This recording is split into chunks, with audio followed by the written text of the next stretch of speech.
Welcome to Keep What You Earn, your judgment and jargon-free zone for entrepreneurs of all levels. Get ready to learn how to scale your business, save money in taxes, and create a business that grows your wealth. If it feels like the financial side of business is like eating your vegetables, well, then think of this podcast as the ranch dressing to make the process a little more enjoyable. My name is Shannon Weinstein. I'm a CPA and business owner on a mission to simplify money and empower others through knowledge. I hope this episode inspires you to take action, but remember that the information we share is for educational purposes only and is not individual tax advice. Now that we got that out of the way, let's start the show.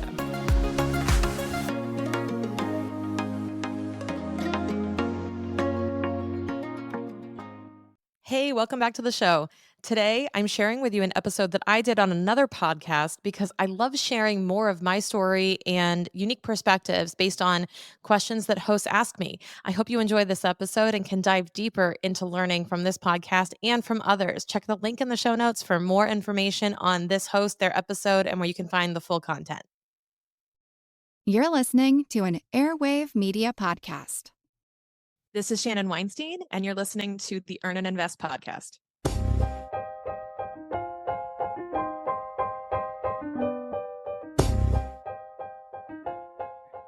Shannon Weinstein is a CPA and founder of Fit Financial Solutions, which provides fractional CFO and strategic consulting services to online and service-based business owners looking for a modern, goal-centered approach.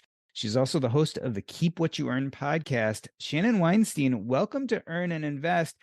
Tell me the truth here. Did you actually become an accountant because you lost a bet with your dad? Did that really happen? It did. It definitely did. I love a good accountant origin story because it's never what you wanted to be when you were in second grade. So what was the bet? So the bet was, now he's a CPA, which is a relevant fact here. He was bugging me my entire life of, you want to be an accountant when you grow up? And I'm like, no. And honestly, he could have said any profession. I probably would have said no, because no one wants to make their parents happy when they're a kid. Like, whatever you want. This looks boring. There's bookshelves downstairs. I never see you for most of, January to April. This doesn't sound like fun. So I always said no. And then my high school offered an accounting class. And it was one of the things you had to take. They called it practical art and fine art. So you could take typing, which dates me. You could take typing and like Microsoft Access and Excel, and you could take accounting, and you could take intro to business. And you could also take graphic design and other things too. And I had to take one of these classes, and my dad said, take accounting. I was like, I don't really want to. He said, listen, if you hate it, I'm never going to bug you again. I'm never going to bug you again and ask you to be an accountant. But if you love it, you have to major in it. And I was a junior in high school at the time. And I said, you're on, because for me, that was high stakes because he bugged me so much. I said, oh, you're on. I'll take it. I'm going to hate it. 2 weeks in, I was bumped to honors accounting with the seniors, and I had over 100 average. It was so easy. And my dad sat me down and he was like, Shannon, this is a skill. This is a talent. This is a gift. If you understand this, no one understands this. Most people do not understand this. And I'm like, how? This is so easy. He's like, listen, you need to go and do this and teach it. And you need to make this your superpower, because this is something that not everyone is gifted in understanding. After researching you, it seems to me the part that really speaks to your soul is actually the teaching part as opposed to the accounting part. Do you think you got into accounting because you were good at it, or that this was something you deeply enjoyed? Both, which is a really rare thing to find in a subject like that. I really enjoyed it because I understood it fully very quickly. I understood how it related to a bigger picture and the mechanics of business. I thought it was really interesting. I love to problem solve and do like word puzzles, math puzzles. So for me, accounting was like solving a puzzle. And it was really fun for me. It kind of tapped into those aspects of my brain that I enjoyed using. And I also became an accounting tutor in college my freshman year, and I loved teaching as well. So I realized that I could tap into my love for helping others in teaching, as well as in a skill that I could actually master. So you're going to college, you're getting your degree in accounting. Did you know from the start that you wanted to be in corporate America? I knew that there was kind of a carved out path. So with accounting, much like medical, I assume, even though I'm not experienced in that field, there's kind of this expectation of the phases. So you get your degree, you pass your CPA, you go work for a big four firm, you're a staff, then you're a senior, then you're a manager, then you're a senior manager, then you're a partner. Like it's a progression and there's no real ambiguity. There's no real open-endedness about it. It's just kind of, that's what you do if you want to follow the carved out path. So there's already a paved road. And most of us had internships our junior year and had an offer by the time we arrived back on campus for our senior year to work. That was the expectation. So I did the internship. I had an offer from a Big Four firm. I was just thrilled because I already had the offer my senior year. I was like, I didn't know that wasn't normal because I was around my other majors, right? All of us had offers and we were kind of just like chilling senior year and finishing off school. And then I had to go sit for the exam the next summer. So it was, I kind of just did what I thought I was supposed to do, in quotes, right? That was what we were supposed to do. So it was never really a conscious decision of this is what I want to do. I just said, this makes the most sense for me to do and will give me the most ability to decide what I want to do later. That was my biggest focus and what my dad encouraged me to do. He said, do this so that you can pursue what you want later without any sort of restraints. I see so many connections with your path and mine. Your dad was encouraging you. My dad died, so I wanted to be like him and do what he did. Just like in accounting, and as you were describing this, you know, you get into the Big Four and you become a senior accountant and then a partner, blah, blah, blah. Same exact thing with medicine, right? You go to medical school, then you go to residency, then plus or minus fellowship, and then you join a practice. Maybe then you There's become a always a partner in next step. practice. Yep. So this whole idea with the carved out path, it was very difficult for me to then step out of the carved out path or even realize that it wasn't fitting my wants and needs. Tell me about when that happened to you, because clearly, eventually you took an alternative path. So the real pivotal point was actually my dad died when I was at the firm. He was diagnosed in 2008 when I graduated. So there was an aspect of like wanting to, you know, pursue this career and learn from him, you know, and he passed in 2013. I think I was deep into manager level, about to be a senior manager at the firm at the time. And I kind of knew I was not completely happy. I knew that I had checked all the boxes at that point, and I was kind of like, okay, yeah, I've followed the carved out path, but like, I don't know if I want to keep going. And actually, what's funny is my dad gave me some advice on his deathbed, actually, and he said, do whatever the hell you want. And I was like, what? I go, you have told me like since I was 16, every step has been dictated by you. And he was not wrong in every piece of advice he gave me. Every time he told me what to do, I was like, glad I did that. So I kept listening. And then I realized he was a good GPS telling me where to go. And finally I got to this, you know, corner, this like, you know, this kind of road that veers off and you have to pick a next path. And it was like infinite possibilities, but also paralyzing because I was going, what's the next step? What am I supposed to do? And there was no more supposed to do left because I realized what I was supposed to do in the progression. I didn't want to make partner. I said, I don't want to, you know, suck up to partners, have to sell money for this firm and have to work for Fortune 50 companies and do all this. And what really was the pivotal point for me, the ultimate point, was two things happened. One was my dad passed away. I got 3 days of bereavement and asked to go back on the road the following Monday. Number two is I got a phone call Friday night after my dad passed on Tuesday asking me an asinine question about work when I was on bereavement leave. I also had started having panic attacks 6 months later at the office because I was grieving and there was no sympathy. And I was like, okay, this is not like, it was almost like when your body rejects something in it. It's like, I had this like physical rejection of my career. I was like, you can't keep doing this. I'm actually feeling the senses of stress, the grieving and everything. And it's just exacerbated by this job because I'm expected to perform at the level of someone who's not grieving, even though I am. So I realized that I was kind of physically rejecting this job. And I said, I can't do this anymore. I just can't. Like, I physically can't do it. Even though I love the company, I love the people, I love the work we did. I said, the expectations are just too much for me. And so I left, pursued a couple of other different careers and kind of tried some different things based on my skill set and what I wanted to do, and realized that it was such a huge springboard having that career, having that initial move into that big firm, because I realized that no matter what, my dad was right. I could do whatever I wanted in the sense that I could go work for all these different companies and see what I liked. And without really worrying about, can I go do this or can I go do that? Or will they accept me? That on your resume, having that was a huge thing. So tell me when the transition occurred where your brain said, instead of going to work for other companies, I'm going to stay put in the current company, but then nights, weekends, free time, I'm going to start working on my own project on the side. When did that realization occur and how did you take that step? So in 2019, I kind of got this itch to do a little bit more. I had this idea of this company called Fit Financial Solutions, which is what my new company is named. In 2015, I got the logo and that was about it. I was like, I had this little idea and I was doing fitness part-time. I was teaching Zumba classes in the city in Boston and I was helping. I didn't realize this, but when you're surrounded by, and I'm sure you can relate as a doctor, when you're surrounded by other people in your profession, you kind of feel like the dumbest person in the room sometimes. And then you step outside of that and you go, oh, I actually do know something that the general public doesn't know. And I actually have a skill set that might be worth something.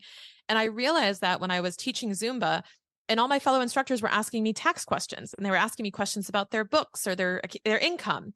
And I was like not from a place of judgment, but from a place of genuine curiosity, asking them like, you don't know this? And I thought, oh my gosh, I developed this passion of, oh my God, they don't tell you this? This is like the most basic stuff you need to know as a business owner, as a taxpayer. Like, oh my gosh, how are people not educated in this stuff? Because I didn't realize that this wasn't part of general education. This was part of my education because I've specialized. And then I was like, oh my gosh, this is what I need to go do. So I actually created the company on the basis of educating and empowering my fitness instructors by doing workshops and to help them with their money and then to take on one-on-one clients and help them with business planning. And then I realized that was super fun and really rewarding, that I said, you know what, I'm going to continue working this job to pay the mortgage because I was making a decent salary, not enough to cut that off and still live in the city and have the lifestyle I wanted. So I said, you know what, I'm going to do this part-time and see where it goes. I'm just going to do this nights and weekends. It's fun. It's kind of like a hobby for me. And who knows, maybe it will develop into a full-fledged business. And help me understand, I'm not an expert in accounting, but I know that accounting has really two main tracks, right? There's audit and tax. It sounds like a lot of what you were doing in your side hustle, your new business, was more tax related. Was your 9 to 5 more audit related? Correct. Yeah. So we're all generalists in nearly everything, but then we really specialize. I would say your career specializes you more. You're more of a general study person until you decide what you want to specialize in. There's forensic accounting, there's bookkeeping and accounting, there's CFO, there's tax advisory, tax preparation. There's a whole spectrum of different specialties, much like medicine. It's just that we don't have different names for each other like you guys do. So there's no like podiatrist, dermatologist, internal medicine doctor. It's just accountants. And a very big misconception is that we all know the same stuff, and we don't. So a lot of it was getting used to working with small businesses. I actually shifted and pivoted my specialties using the skills I had, learning on the side, and really building up this book of business that turned into my own practice. Talk to me about your time commitments. I mean, you still had a very real job that was taking up a good part of your day. How did you have the time to build this whole book of business on the side? So like I said, I started in 2019. I called it the 7 to 7s. Or 7 to 10s. I would, so like 7 to 10 a.m., 7 to 10 p.m. I still have these instincts sometimes where I get a second wind at night because I'm used to working on my business at night, uninterrupted by emails and phone calls and other things. So I would be in my meetings all day for my job. Sometimes I would spend lunch out in my car to attend a call because I had business coaches and people who were helping me accelerate, my digital marketing and all of these other, types of resources that I had to educate myself on how to run a small business. Because even though we were educated in accounting, like, do I know how to set up an email list and an opt-in and a lead magnet? No, I was just learning all that stuff in 2019. And that was kind of like a crash course in running an online business and building it up digitally. And I said, I think this has potential. I had a lot of people encouraging me.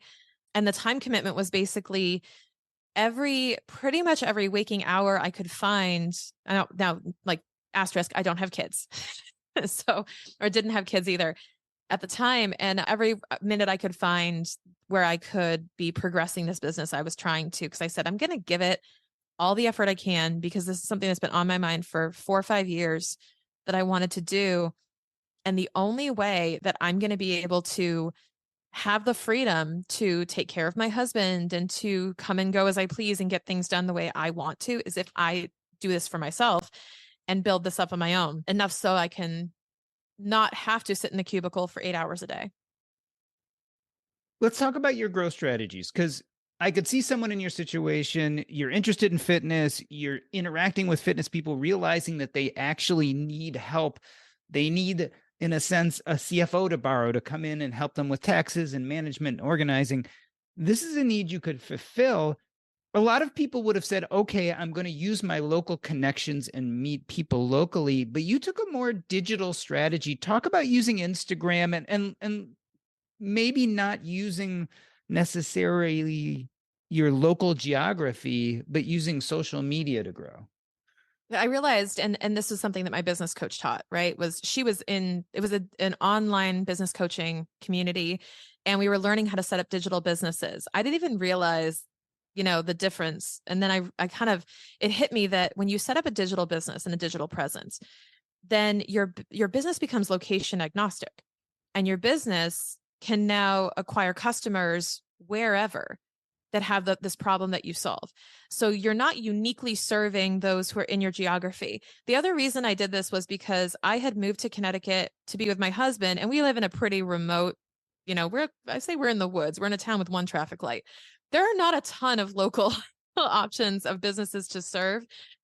And it would be really hard for me to enroll businesses into my service if I was limited to a geographic range. Not to mention, I wanted to eliminate commuting. That was part of the thing here. So I said, if I could work from home and I could build this, it'd be super cool. And I had started building it on the side, but I really kicked it into gear though during COVID. And that's how it worked, was because when my whole company went remote, now I wasn't buckled to the cubicle 8 hours a day. I was at home with 2 computers on either side of my desk. And I went to all my meetings, got all my work done, but in between every chance I could, I was on the other laptop. But I didn't have to hide. I didn't have to mask it. I didn't have to, make excuses as to why I wasn't present, because nobody could see me. I got everything done the way it needed to get done. And in fact, the irony is I scored a promotion and a lot of accolades during that time in the core corporate job. And I actually got a promotion and started managing a team of 9 people.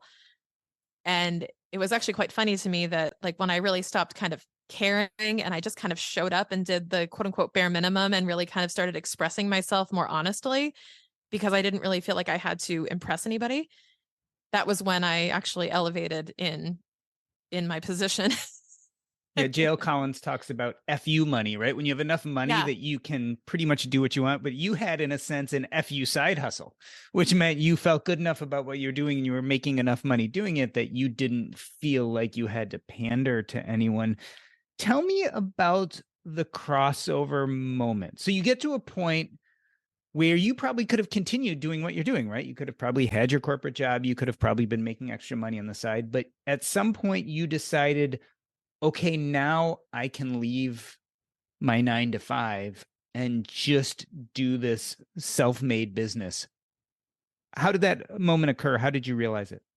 And it's a series of moments, right? There's not like you wake up and realize I'm going to quit my job today. It was a long-term desire of mine. And that was the goal. That was the finish line, at the end of the tunnel. Right. And I said, okay, I know I need to quit. And I actually hit a point now the years are blending, but I think it was the end of 2021 where I sat down with my husband and I said, listen, and to back up a second, I had a mentor at the time, a very, very dear mentor of mine that was helping me with increasing my prices and creating a business model that could sustain leaving the job. Like, we were on a mission to how does Shannon leave the job, right? And I sat down with my husband in December 2021 and I said, listen, I have a plan. I hadn't shown him this yet, which in retrospect, I'm like, why hadn't I shown him this plan? Because I was so nervous about it not working that I said, I'm going to wait until I'm like dead set I can absolutely leave. And I'm going to go talk to Jason about this. But I sat down with him and I said, look, tax season's coming up. I still have a lot of tax clients. I said, I can't do another tax season plus. I can't. I'm burning out as it is. I'm not showing up as the wife that you deserve right now. Like the whole reason for this was to liberate me and to make me a better wife to you, who's more available, who's not, at the office, 40 hours a week and commuting. I wanted to be around. I wanted to be able to help you. And I'm still not able to do that. It's like, what's it for? I kind of had this moment of like, what's it all for if I can't do that? And I said, I have to make a decision.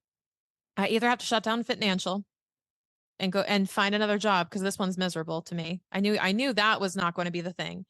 I said, or I need you to trust me because I did this cash flow forecast.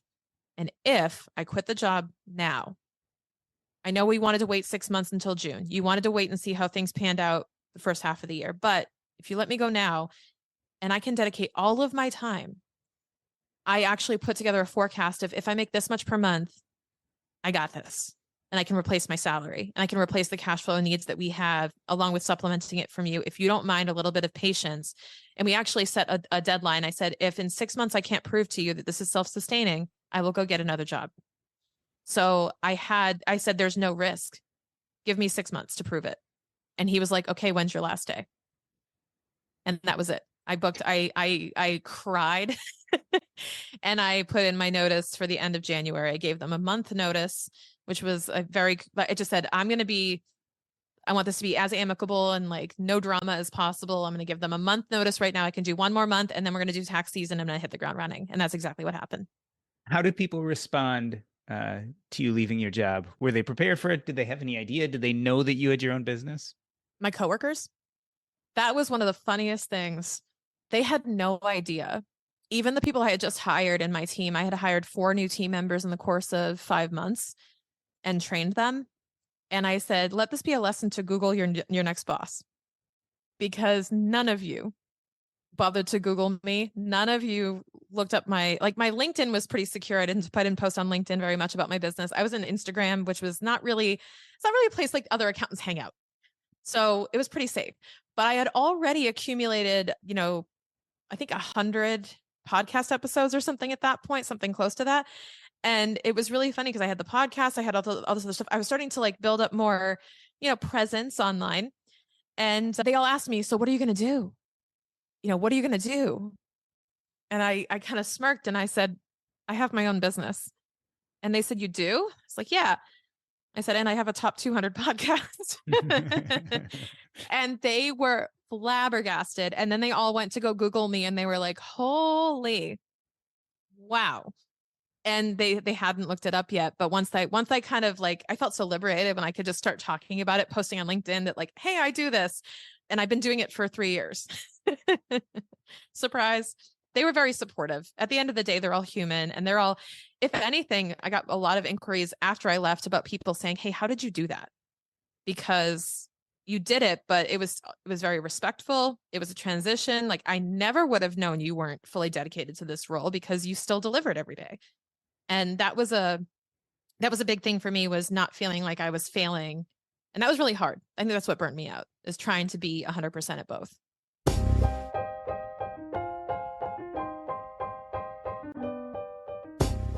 We are talking to Shannon Weinstein. She's a CPA, and we are discussing that crossover moment when your side hustle becomes your main hustle. We're going to take a short break. I'm Doc G, and this is the Earn and Invest podcast.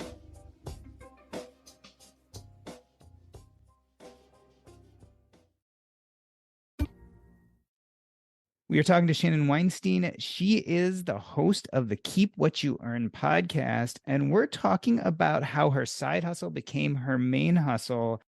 We are just discussing that moment when you left your 9-to-5 job, when you started doing financial 100% of the time.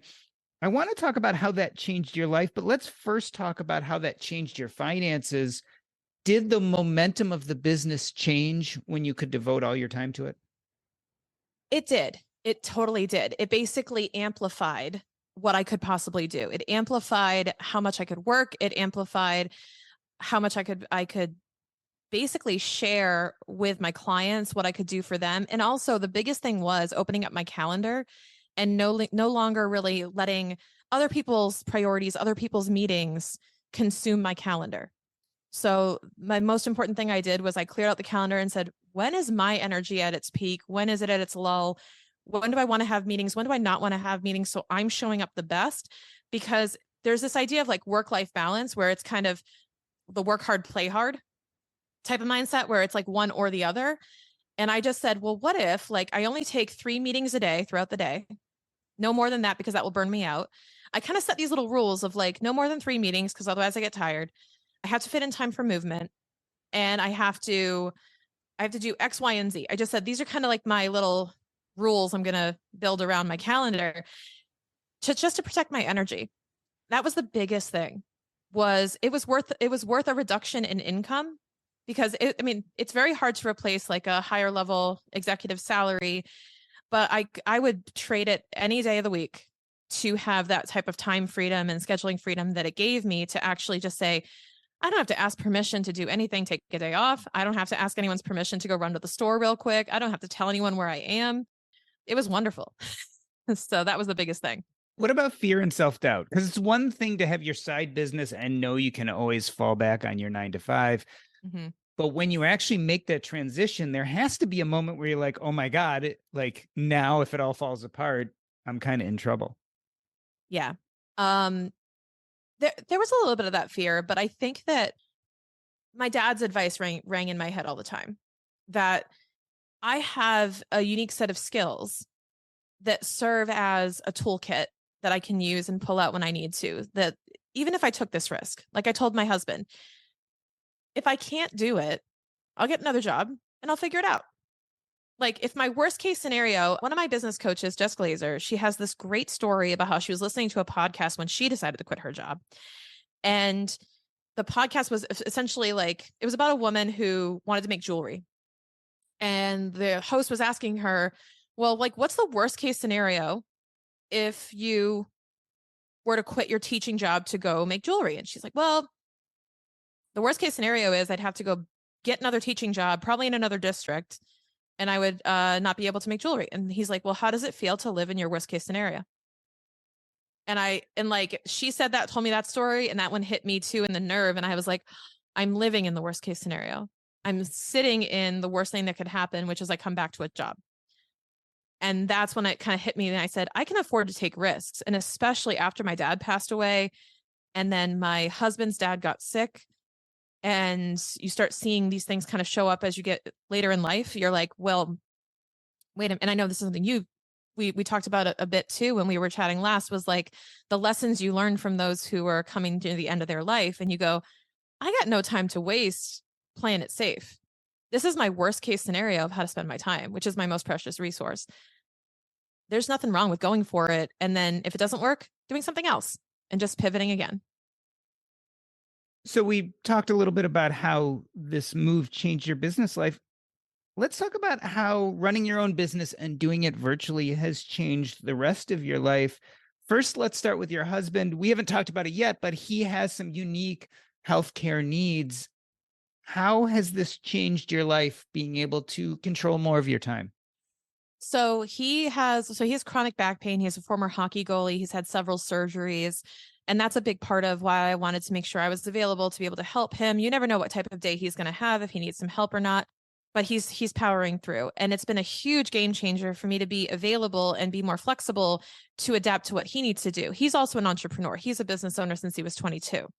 And it was really important that he has that flexible schedule where he might be home one day, or he might be at the office, and he can run errands and do all these things. And I used to tell him how jealous I was that he could just come and go as he pleases. And he's like, they don't have you shackled to that chair. And I'm like, they might as well. They're mentally shackling me to the chair, because if I get up and move around, who knows what email I'm going to miss or what phone call I'm going to miss. And, it was just this cloud of judgment if you were to get up and go and move about, which now seems so silly. But at the same time, that was kind of the pressure you were under. And it completely opened. I turned into a different person. I was showing up differently. I had more energy. And I was able to do what I really enjoyed doing, serving clients, not just serving clients that were handed to me by somebody else. And that was a really big part of it. And it really did open up not only our calendars, but like our ability to travel and our ability to, take the breaks that we wanted to together, go out to lunch together just because. Tell me more about location freedom, right? That was something that I think was really important to you. How did Yeah. that play out once you found that you could maybe steer your own ship a little bit more? Yeah. So an important kind of fact in this story is that Jason and I spent half our year in Costa Rica. And we did that. I even was in Costa Rica dating back to the when I was working in the corporate job. So I was actually working remotely at the time during COVID. We bought the house in Costa Rica and I worked there remotely, tested this out a little bit, knew I was on my way out though. And I said, well, if they don't like it, I just kind of said, I'm working in Costa Rica now, deal with it. It was like, that was at the FU job. Like, deal with it. You don't want me around. That's fine. And I worked remotely there. And during this whole transition, we were still going back and forth. But when I finally, that was actually one of the biggest reasons why when I quit, my last day was the Friday before our next trip down. So I said, my goal is I actually told my husband when I quit, I said, he was like, when's your last day? And I said, remember this, I said, January 28th, because our flight is on Monday and I don't want to go with a work laptop. That was the thing. So, but it has afforded us the location freedom. So now we're actually talking about, okay, if we go down to Costa Rica, hey, we should go visit Colombia. Let's put that on the calendar. We should go visit Panama. We should visit Nicaragua. And now we are kind of all this become way more possible. And it doesn't feel like vacations. Like I actually haven't taken what I would consider a vacation in 3 years, but I would have it no other way because my philosophy has changed into a vacation is kind of an escape. And I said, I've just developed a life I don't want to escape from. Does that also mean that you're working when you travel, right? That you Yeah, are following up absolutely. with clients, et cetera, but that's become integrated into your normal daily processes, whether you're out of town or in town? Yeah, and it's not a problem for me to answer a few emails in the morning, like go to the gym, grab my phone, answer a few emails, get a few pieces of client work done, go out to lunch, go for a walk, go to the beach, go to the pool, do a little bit more work here and there. Like it's really not a problem for me. It's not a whole thing of like a day of zero work or a day of full work. It's not all or nothing. It's a little bit here and there just to make sure everything's getting done on time, even if it's just managing my team, making sure I'm available. Some would judge me and say I'm too available to clients and to people. And I say, look, I just love what I do. And I don't mind having a couple of times during the day that I check in just to make sure that I'm not overwhelming myself with things to do and stressing myself out when I sit down for a longer session of work and just save some of those longer tasks for later and knock out a few small things here and there. So it's working for me and I'm kind of finding the rhythm that works best. So clearly your work rhythm is much different than when you were in corporate America. Yeah. Compare the hours. Like, are you working less hours? Are you just working differently? How does it look Yeah. compared to it used to? I think it's pretty similar, but what's so funny is it doesn't feel like work. So it's hard to measure. So, for example, I would say I worked 40 to 50 hours a week on average, 50 hours or more during certain seasons of the year. And I would say now it's really hard for me to measure how many hours I'm working because I feel like I'm always working and yet never working. So I'm always, I'm recording podcasts. That's fun for me. That would be considered work when you think about the reason why you're doing it. Or if I was in a job and that was an expectation, right? I would count that towards work hours. But for me, this is fun. It still feels like a hobby. So it's hard to really measure, but I would say the hours are probably similar. But if you ask me how many hours am I sitting behind a computer answering emails and doing tactical work, I'd say 30 hours a week is pretty average. And I think I wouldn't have it any other way. I think it's a really good balance. Looking back, knowing what you know now, should you have left corporate America earlier, or did you need that time there to establish yourself? I would say no, only because I needed I needed to grind and hustle because I appreciate what I have now so much more, knowing what one more tax season would have done to me, knowing that I was hitting that breaking point. I think I savor the taste of what I have now because of the pains I felt when I was on the verge of saying I have to make a decision. I think I had to reach that sort of intersection in the road where I had to make a decision because if I had done it earlier, it would have felt like more of a risk. It would have been more stressful. I think that I had to get to that point. So normally at this point of the interview, I'd ask you something like, what is your end game or goal? But let me structure the question a little differently. If lo and behold, unbeknownst to you, you had a relative that you never knew before who died and left you $20 million, how would your life change? Mm. Oh, that's hard to say. I would probably say it would open up a lot more choices. It really would, in terms of how I spend my day, my time. It would probably enable me to, I would actually still, this is going to sound crazy, but I probably would keep my business open and hire really good help to run it so that I could basically focus on education. I would still do my podcast. I would still do financial education. It would just be really exciting to be able to do it without any pressure of income. So I could really put out good content without wondering how I'm going to monetize it. I could spend my time doing what I enjoy without worrying about how much it's going to cost. And I think that would be a huge part of it. So there are many people listening right now, either for themselves or their children or someone they know is trapped in corporate America, and they like the income, but realize that maybe it's another tax season coming up, or maybe it's something else that's going to happen in the future. And they're like, I can't do this forever. I think starting a side hustle or side business is a great way to start moving out of that job, that life you don't like. But people get stuck on how to start. So if someone is listening right now and they're listening to your story and saying, I would like to do what Shannon did, what's like that first step? I would say find someone who's done it that's as close to your use case as possible and follow the path they've carved because they've walked an unpaved path, but they left footprints. Follow those because it will save you so much time learning from the mistakes of others and accelerate your ability to reach that goal faster than if you try to go it alone and figure it out by yourself. Because most of us, we have great tools, but we don't know how to use them and in the direction that we want to go in.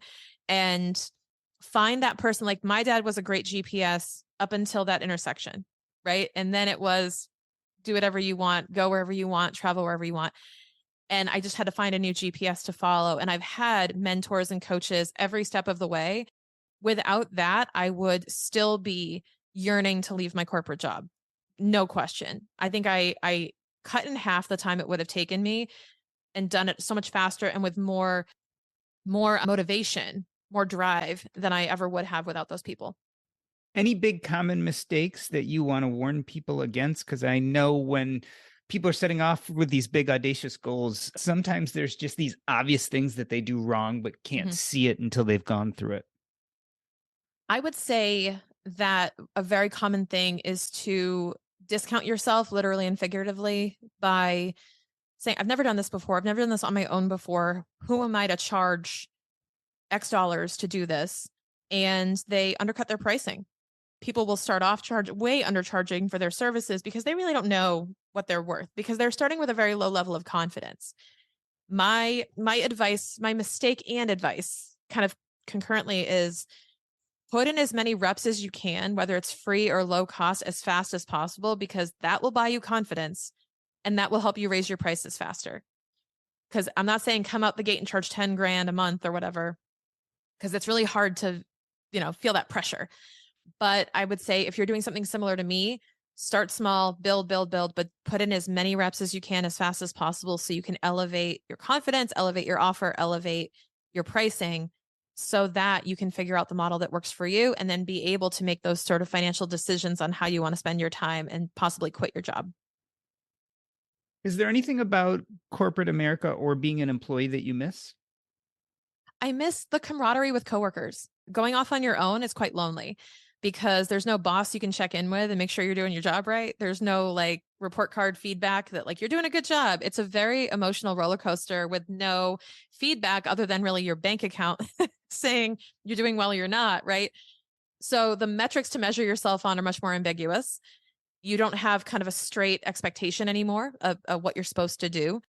It's very much up to you, which is a blessing and a curse sometimes for people like us who are very analytical and maybe want that guidance. I want to know what good looks like, right? You want to know what am I striving for? I want to scorecard myself. So it's much more open-ended than that. But I think it's worth it when you can learn how to self-discipline yourself and to know what direction you want to go in and march forward there. Well, Shannon Weinstein, I want to thank you for coming on Earn and Invest today. As I reflect on our conversation, it all comes down to the simple fact that no one wants to live a life you feel like you have to escape from. And unfortunately, many people are in the midst of the grind of either corporate America or at least working for someone else, look forward and say, this is not the life I want to live forever. And yet they get stuck and don't take action. And what I love about your story is you came to this place and said, well, what kind of action can I take to build that life I want to live, to build that life I love, to build that life that even if I inherited $20 million, I would keep living. And the answer you had is an answer that I think more of us should pursue, which is start trying to build that business on the side while we still have the protection of our 9-to-5, and see if we can make a go at it and build it into something that we might love, or at least like a lot more than corporate America. I think it's a great way for people to pursue other opportunities and to grow and to have more control over their life and their time. I want to end this episode the way I end every episode by asking you what's up next in your life and where people can find you. So let's talk about your business. What's coming up in the next 6 months? So I would say I'm shifting my focus as I grow my team. I'm shifting my focus more into keynote speaking, education, and being able to do what I love to do, which is teach, and trying to infuse more teaching more often into my daily, monthly life. And I'm also trying to volunteer more often for Junior Achievement, which is a big entrepreneurial education company designed to go into middle and elementary schools and teach entrepreneurship concepts to kids. And I'm really excited to be part of that mission and volunteer with them frequently, but I'm hoping to do more of it in the coming months. And Shannon, if people want to interact with you, learn more about Financial Solutions, or hear more about the Keep What You Earn podcast, what's the best way to get in touch with you? So Keep What You Earn is on all podcast platforms. Wherever you're listening to Earn and Invest, you can find Keep What You Earn, and it should be easy to find. That is where you can find daily episodes from me and pretty much all of my content. And if you'd like to explore more about our CFO services at Financial, it's at financialsolutions.com. Shannon Weinstein, thank you for coming on Earn and Invest. Thank you. That's a wrap.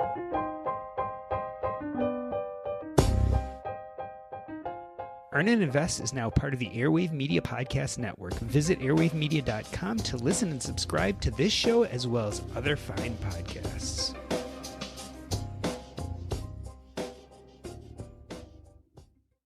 One of the things that holds people back from starting their business and going all in on it to grow it is this hesitation around setting it up properly or cleaning things up to make sure everything is legally and compliantly sound. Between setting up the actual business legally and knowing how to manage the money, there's a lot that can intimidate somebody and scare them into not starting. And that's why I bundled up my 5 best resources all together for brand new business owners or for anyone who's looking to clean things up. This is my 5-day mindset refresh because you know it always starts with mindset, and my business financial quick starter, which is my starter course for anyone looking to start a business with all the key elements you need to do in order. My tax deduction guide with hundreds of deductions you can take for your business today. My Money Pro matchmaker on how to find the right professional for you, and my cash flow forecasting mini course. This is the ultimate Swiss Army knife. It includes tools and templates, everything you need to get started on your business successfully or clean things up if you feel like you've fallen behind. Grab your copy right now. The Small Business Starter Kit is yours for free using the link in the show notes.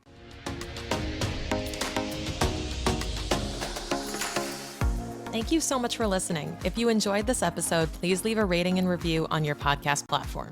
This small action goes a long way for podcasters to get our message heard by more business owners just like you. Be sure to check out the show notes for links to information about our guests and ways to get in touch with me. We'll see you on the next episode.